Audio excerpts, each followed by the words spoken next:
Hello, everyone, and good evening. Today we have another guest, well known in the international field, of course. He works with Family Constellation and not only, but like always, I like to leave the space for the person who come and enjoy the podcast. So, Shavasti, welcome. Thank you. Thank you very much indeed for inviting me, Marius. Thank you very much. I'm very happy you take the time to be here. Pleasure. This actually happens to be my second interview to date, so my second conversation on a podcast. So I'm always Wow. delighted when I'm invited. I enjoy talking about the work and the importance of the work and my work. Not so much talking about myself, but the work itself. It's a pleasure for me. Yes, that's fantastic because we live in these times. Many people they search for healing in some way and try to understand more about the transgenerational maybe trauma and for the system family they come from. So you are the right person at the right time, if I can say so. Thank you very much indeed. Yeah. Well, I think people have been searching for healing for quite some time. In previous generations, there wasn't so much space for that because many of the previous generations lived in survival. Their main concern was putting food on the table. Their main concern was keeping warm in wintertime. And so in the past 50 years or so, or certainly since post-war, post-Second World War, there has been more wealth, more abundance, and so people have a lot more leisure time, they have a lot more disposable income, and so people's priorities have also changed. Whereas in previous generations, if I think about my parents, my father was born in 1929, my mother in 1934. So if I think about their experiences, and especially the experiences of their parents, my grandparents, most of the focus on life was, how do I survive? How do I put enough food on the table? Plus, there was also the backdrop of the many wars that we've had in Europe, Spanish flu, infant mortality. So there were so many other things to deal with. Now that we live with this relative wealth, and we do live with a lot of peace compared to previous generations. You know, I think a lot of people are walking around possibly thinking that we're living in the worst times ever. I'm not of that mindset. I actually think it's pretty good. It's crazy at the moment with the politics. Of course, I agree with that. And we do have a war going on in Ukraine.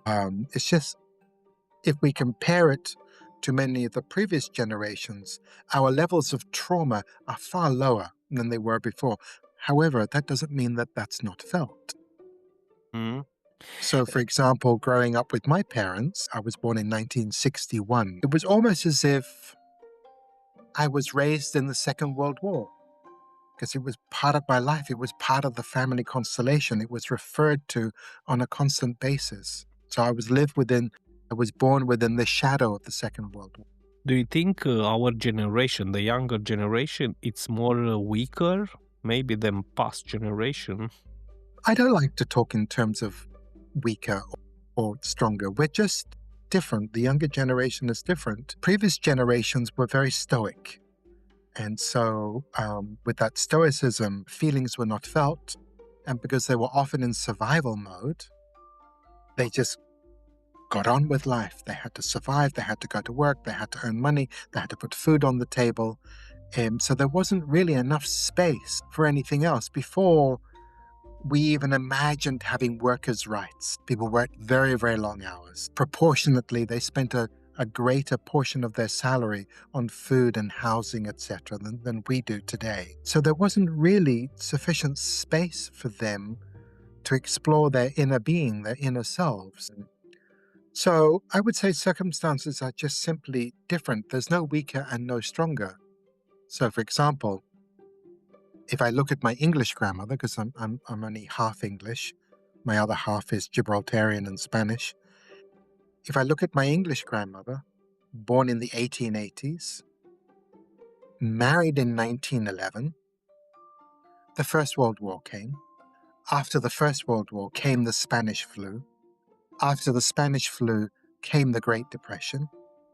After the Great Depression came the Second World War. Meanwhile, she gave birth to 10 children, 4 of whom died under the age of 2. I have no difficulty in bowing to this woman with deep respect. Mm. No difficulty bowing to her with deep respect. That she managed to be a mother and a grandmother, and her life experience difficult. One could even say terrible, terrible, terrible, to live through all of that and Yeah. yet still flourish and still thrive. Yes, very deep what you share with us tonight. Like always, I follow your work in international field and digital field. But when you say language of the soul, what do you mean? Well, so within the context of family constellations, we use healing sentences. And so for me, healing sentences are not a conversation. They are a transmission. They are a transmission, not a conversation. And so there is a way of languaging things to express a very deep, often profound, but extremely simple truth. Extremely simple truth. So I worked with a client recently within the context of a constellation who felt extreme anger towards his father. And he was very agitated and could feel all of his anger. And my experience is that often anger is there to replace something else, to replace an uncomfortable feeling or replace something that cannot be experienced or it's difficult to experience. So I asked the client to say to his father, "The truth is, dear father, I have a deep and abiding longing for you. I have a deep and abiding longing for you." And that broke the ice, so to speak. Finally, he was in touch with what was really there under the anger. And so for me, that is the language of the soul. It expresses a much deeper truth that is often unexpressed, but lies buried in the heart, lies buried in the heart. And we use the language differently. It's more poetic. I'm very blessed to have English as my mother tongue, although I do speak other languages. But we are the land of Shakespeare. Shakespeare can express some very profound things in very simple ways. And so we have that gift in the English language. Fantastic. So, how do you recognize when healing is really happening? Well, for me, the body doesn't lie. The body never lies. And so what I look for when I'm facilitating a constellation is breath. Often, when something really lands, when a healing sentence really lands or a movement takes place that creates this space for healing, everybody feels relief and everybody takes a sigh. Even I, as the facilitator, can feel that very, very deeply in my body. Okay, something just happened. There was a shift here. So I look at the breath, I look at the body language, I feel the sensations, I feel my own sensations, and I look primarily at the client. What is happening with the client? Are they still protecting themselves by holding their hands across their stomach or across their genitals? Are they still in a defended stance, or have they now just become very relaxed and open to receive? So I look at the body, because the body never lies. Yeah, the language of the body, of course. Mm-hmm. So, what is transgenerational healing in simple words? Oh gosh, I wrote 2 whole books to describe it, and now you want one sentence out of me. Well, for me, very simply, it's a way of restoring the flow of love within a family system, restoring the flow of love from one generation to the next. And it's also a way of fully receiving what is available and what is present. So many of us become imprisoned waiting for something that isn't going to come. That isn't going to come. And so it's about making a movement of taking the father as he is, taking the mother as she is. So many of us, we're wanting or even demand that we're given this really full and complete and total love pie. And we want the whole thing. But because of the traumas of the previous generations and because of our parents' experiences, they only have the capacity to offer us one slice, and sometimes it's a tiny slice. And so part of this movement is to receive fully what is on offer. What many of us get stuck in is saying no, no, no, no. It's not enough. It's not good enough. It's not enough. It's not good enough. So transgenerational healing, once we open up that flow, once we clear the traumas from one generation to the next, can put us in a very good place to receive exactly what is available. And so what I say to all of my students is that during the healing process, we'll always be taken to a bridge and we'll be presented with a bridge. And in order to cross that bridge, we need to make a decision. And that decision is quite simple. Do I want peace or do I want to be right? Do I want peace or do I want to be right? And many of us get very stuck in needing to be right and wanting to be right. And so our rightness could be about, I have proof and evidence that my father was not good enough. I have proof and evidence that my mother was not good enough. I have proof and evidence that my former partner was not good enough. And it's about giving up all of that and saying, thank you for what you could do for me. Thank you for what you could give to me, and take that and receive that fully. Yeah. So that's the essence of the work. Yeah, very deep. When I meet my mother, and I always thank her for life. That's it. I look to her and I say, hey, thank you for life. And she starts to cry, you know? Do you think healing is always gentle, maybe? That's generally the aim. For me, healing is an invitation. It's always an invitation. A healing sentence is an invitation. So we don't oblige our clients to say them. We invite them to say the healing sentences. We invite them into a movement. I guess the most quote-unquote violent part of healing is that a structure that we've held onto for a long, long time, maybe our entire lives, begins to crumble. An identity that we've built up.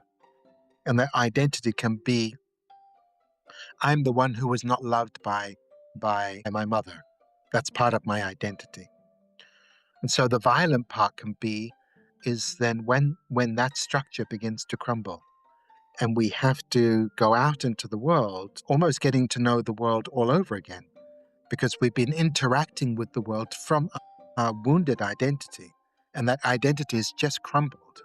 So that can feel very uncomfortable and very violent in some ways. And so when students express sometimes the fear that a particular process could kill them, I say to them, so then let it kill you. Let it kill you. And let's see what dies. Let's see exactly what dies. You won't die, but something within you will die. And just this past weekend, because I just gave a 3-day constellations workshop in Cyprus, as I often do, I go there 3 times a year. And I said to one of my students, I said, imagine there's a sword in front of you, a sword standing up on the ground. And I said, just fall upon the sword and let it pierce your heart. And let's just see what happens. So that's the invitation. Let something die. Let something die. Let something die.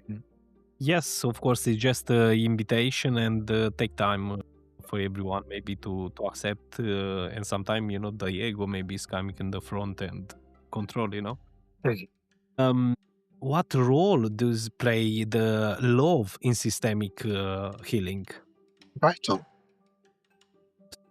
It's vital. It is the primary role. It is the primary role. I'll be very frank here. If a facilitator is not working with love, they have no business facilitating. That's it. Simple, simple, simple, It's true. simple, simple, simple. Okay? And so there's a few things there. The stance of the facilitator is to work from a place of being filled with love, without masks, without pretenses. Without masks and without pretenses.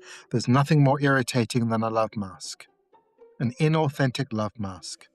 I have no tolerance for it. But authentic, grounded love. Having the courage to love the client exactly where they are and who they are in that moment. I work with people that I wouldn't necessarily want to go and have a cup of tea with. because they're not my kind of people. But when they're in the chair next to me, I work from that place of love and acceptance and love them in that moment to help them make that movement. So working with grounded, authentic, genuine love is the place from which to obviously some skills and knowledge are very useful. But I'll say this, which is really vitally important. I always know when I'm working with a facilitator or a therapist who does not have their own therapist, who is not constantly in the process of growth and personal development and self-exploration. Because this work that we do is not just our job, it's our vocation. It is our life. So we're in this constant process of uncovering ourselves, discovering ourselves, healing ourselves, expanding ourselves, whilst holding that space for our clients and students. So, yeah. Of course, when we work with people, we can see different roles, what they play, or mask, what they Mhm. have. And yeah, with someone, maybe they offer just a mirror. Hey, look at that if you Yeah. like it. Sometimes it's difficult to accept, for someone, but in the final of the day, is this. Is some difference, do you think, between understanding the pain and transforming the pain? Gosh, yes. Huge difference. Understanding can be the door that we walk through, but transforming the pain is the work that we do when we're in the room. So sometimes people say to me, I understand now why my father behaved that way. That does very little to heal the wound. That just gives a cognitive understanding of something, which can be a start. I don't dismiss it. So there's definitely it has a way of softening a relationship with somebody when we understand. But as children, we internalize all of these wounds. We carry them inside our body. So there can be a dense energy held tightly, etc. So the healing process is really about uncovering what are we holding on to, what's still there, what is unconscious, and about working through that, understanding it's just a tiny, tiny, tiny part, and I mean tiny part of the healing process. The beginning, right? Yeah, it's the beginning. It's the beginning. Intro, like. So if the listeners, they would like to come in contact with you and get access to your services, which channel is the best for you? Okay. Well, I'm very easy to find because I'm the only Shavasti on the internet, Shavasti. So one of my websites is shavasti.com. My email address is info@shavasti.com. And if you can't find me, then there's a problem because I'm very easy to find. So Google and ChatGPT, they know all about me. Mhm. If you type in my name Shavasti on YouTube, you'll get 65 videos to listen to, which go back about 10, 12 years, some of these videos. Some are more recent. And then my other website is Family Constellations, all one word, familyconstellations.net. Familyconstellations.net. So, yes, please don't go to .com. That's not me. Okay, but maybe you are well known in the field, so it's very easy to come in contact with you with all Yeah, this indeed. information. So, yeah. So, how do you stay grounded when you work with deep emotional field? Well, I'm very fortunate that I spent almost a year in China studying Tai Chi and Qigong, a great grounding exercise. That's what we did every morning, first thing starting, and then we were in class 6 days a week, Monday to Saturday, six days a week, 6 hours a day. So that's a lot of grounding experience. Plus, I've been to a number of healing schools, hands-on healing schools, where we learn to manage our own energy and learn how to ground as well. And it's also about doing my own personal work. So I've done sufficient of my own personal work where a client's process would actually not take me out of my center because I have a container for that. And that container is built around my own experience of my own personal process. And because of the trainings that I've done as a student, going to various healing schools, I'm accustomed to being around a lot of deep process. And so it takes very little to take me out of my center. Not even an earthquake can do that. So I've experienced so many literal earthquakes in Indonesia, etc. So how I do it's based on my own healing experience. Simple as that. Yeah, of course. Maybe you see with what story they coming and how they coming to you, and just not interfere so much with the the patterns or what they have exactly. Also, because I started with constellations in 1998 and I started my healing practice in 1993, I've really heard every story. I've really come across just about every circumstance. So nothing perturbs me, nothing frightens me, and I just know that the heart can embrace it all. And so I hold that space, even though I might notice some of the people attending the workshop either go into fear or judgment about something. I hold a very neutral space, not a dissociated space. I'm fully present, but very neutral. And so holding this space also requires that we have a robust container, a robust container. And I talk about boundaries at the beginning of every single workshop. And I create this very robust container. And for me, for the clients, and for everybody else. Yeah, that's important, of course, for you when you work with family constellation, and not just for you, maybe for the listeners who work, they work too, maybe with family constellations, to don't mix it up, them story with the client story. So, sometimes maybe it's very easy to mix it up, maybe. Now, we like to shift a little bit, and I want to ask you about the younger generation, how we can attract the younger generation in this field. I don't seem to have any issue with that. So I give workshops in Corfu. That's generally the older generation. So my clients in Corfu are generally between 50 and 70. And my clients in Cyprus are generally between 25 and 40. So they are younger, much younger. But my host and organizer is 35. And so she attracts her generation and her people, her contacts are the younger generation. My host in Corfu, she's in her 70s. So she's attracting her generation, the people that she's yeah, and it's different work, but it's just as deep, just as deep. On the one hand, the older clients are much more accustomed to process work and are more responsible and have better boundaries. So that's one benefit to working with older people. On the other hand, younger people haven't held rigidly onto a pattern for decades. And so it's much easier to dissolve that. And so there are pluses and minuses depending on the different generations that I'm working with, but it's all a pleasure. It's all a pleasure. So attracting the younger generation, I think the younger generation are a lot more open to talking about their feelings, to getting in contact with what's going on with them. And I think the younger generation is a lot more open to the idea that feelings and thoughts and stresses have a connection with physical illnesses and physical ailments.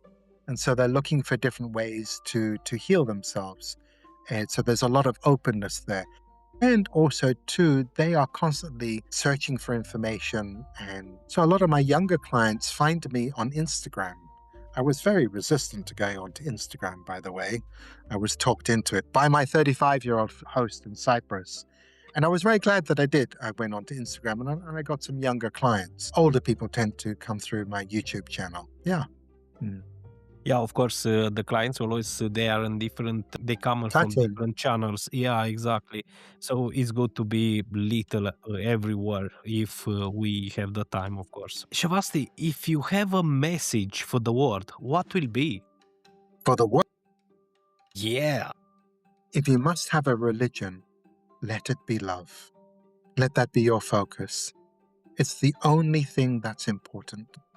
So the one thing that's more important than any opinion or belief I might have is love. You know, the older I'm getting, the fewer beliefs I have.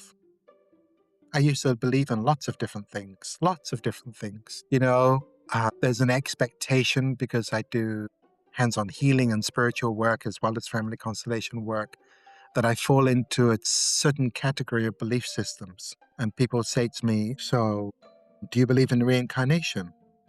And they're quite surprised and shocked when I just shrug my shoulders and say, I don't know. I used to believe in it strongly, but then I realized it's just a belief system. I have no personal evidence of that. And so when something doesn't fall within my own personal experience, then I just really say, I don't know. Could be, maybe, maybe it is, maybe it isn't. And I find it really unimportant. You know, the most important thing to me as an individual, and this is how I run my life, is who I love and how I love them. Who I love and how I love them. Everything else is decoration. Spirituality, spiritual beliefs are decoration. Political beliefs, they're decoration. But we can have all of these beliefs and passions about politics and religion. And I'm a political person. I belong to a political party. But I don't build my identity around it. What's important is who I love and how I love them. That's my religion. Yeah, maybe with the years, I have to that. I know I don't know. I always think in that way. I So don't know, yeah. maybe I know I don't know. So Mhm. always with the years, I noticed that I have smaller and smaller opinion about Yeah, things around. indeed. So yeah, I just Gosh. accept how the people are, how they think. Sometimes I don't know what opinion they have. Years So ago, my Achilles heel was the fact that I thought I knew a lot. And the older I'm getting, I realize, oh, there's very little I know. There's very little I know. You know, we are sitting on this rock, hurtling through space, spinning around a galaxy. Our galaxy is one of trillions of galaxies. And I look up at the sky. What do I know? I know nothing. It's a huge mystery. How the hell did we get here? So we invented gods that put us here. I do believe in universal energy. That's my experience. I do have an experience of universal consciousness. But I know for sure that it's not an old man sitting on a throne with a beard in heaven called God. That's not within the scope of my vision of reality. Because I interact with that energy and I interact with that consciousness all the time. But how it all fits together and what it all really means, you tell me. nobody knows. I just know that love is the most important thing. It's a good start, you know. It's a good start. Yeah, it's a good start. Yes. So, Shavasti, if I like to ask you to this question, if someone feels disconnected from their family, where they can start? Well, from a systemic point of view, one of the first questions is, well, who's missing? Who else is missing? Did your mother perhaps have a baby brother that died? Did your grandmother's first husband go off to war and not come back? So who else and what else is disconnected from the family? There can be very many complex reasons for that. Birth trauma can also be something that disconnects us from this experience of human love and connectedness. And so sometimes I work with clients who spent their first few weeks in an incubator when they were born because they were premature or gravely ill as a newborn infant. And that can create very deep feelings of disconnection because their first bonding, if we call it bonding, was with a machine. The machine was sustaining their life. And so it's about taking them out of the incubator and back into human contact. So that's one example of that. But if you come from a family that's experienced a lot of loss, then there can be a deep feeling of disconnection. Or if you come from an immigrant family, then you can feel deep sense of disconnection because the land of your forefathers and foremothers has been left. And especially if that leaving took place in a diaspora, if you fled that country, if you were refugees leaving that country. And that can be felt for 2 or 3 generations afterwards. So sometimes working with a client, so for example, I recall once working with a client of Chinese descent, but the family hadn't been living in China for 2 or 3 generations, something like that. But she struggled with this feeling of disconnection. And without saying it, I brought into the constellation a representative for the soul of China. The energy of the whole constellation shifted, and she lit up and said, "What is this? I'm so drawn here. I love this." I said, "These are your roots. This is the soul of China. Take it into you. And then you can live anywhere in the world knowing who you are." Yeah, the roads is very very deep. What you say? I was in a trip the last summer to my original roots, right? So I stay there, I stay with all the families. I meet people, I don't know them, and they say, "Oh, I'm your cousin." Okay, that's fantastic. Mhm. So yeah, it's important that to be grounded, maybe. Absolutely. So I'm half English, half Gibraltarian. So I live in London, which is the land of my father's ancestors, but I make sure that I visit Gibraltar as often as I can to just put my feet on the ground of my mother's ancestors. And I have some aunties and uncles and cousins there too. But primarily it's about reconnecting to the culture, to the language. And I visit southern Spain because my grandmother was from Andalusia in the south of Spain as well. And so I recognize fully that I'm not fully English, that I'm half Hispanic, and I want to connect to my Hispanic roots and really feel that. Amazing. A lot of insights with you. I must to tell you that, and I hope for the listener too is the same, and they take the golden nuggets to understand better what they need to right now. Now, in the final, the last, of course, question about, of course, the language of the soul. What blocks the language of the soul the most? Fear, control, or something else? Fear, absolute fear. The fear. So when I'm teaching the language of the soul to facilitators, I have them work with the sentence, "I just don't," and to say that to themselves and see what happens in their body. I work from a place of not knowing all the time. It's the place from which I work. And so when the client is in the chair next to me, I take a lot of silent moments just to sit and wait for an image or for a feeling. I'm not working out anything logically. Rationally, like me, maybe. Yeah. And then I set up the constellation, I sit in silence and I just look. And I'm not analyzing, I'm not looking for something in particular. I'm just seeing what is present and what comes to me. And so when I work with the healing sentences, and I'm very clear about this, I look at 2 representatives and I say, okay, this man needs to say something to this woman. And so I approach. At that stage, I have no idea what needs to be said. None at all. I just know that a movement needs to take place. And I might gently put my hand on his shoulder and say to him, "Please say the following to her." Even at that stage, I have no idea what is going to be said. I just start the movement from within myself, and I listen deeply, and I listen deeply. And then sometimes, very often, I will get the first half of the sentence only and don't know what the complete sentence is. I just wait, and I wait, and I wait. And so it's a transmission. And so from that place of I do not know, I get out of the way.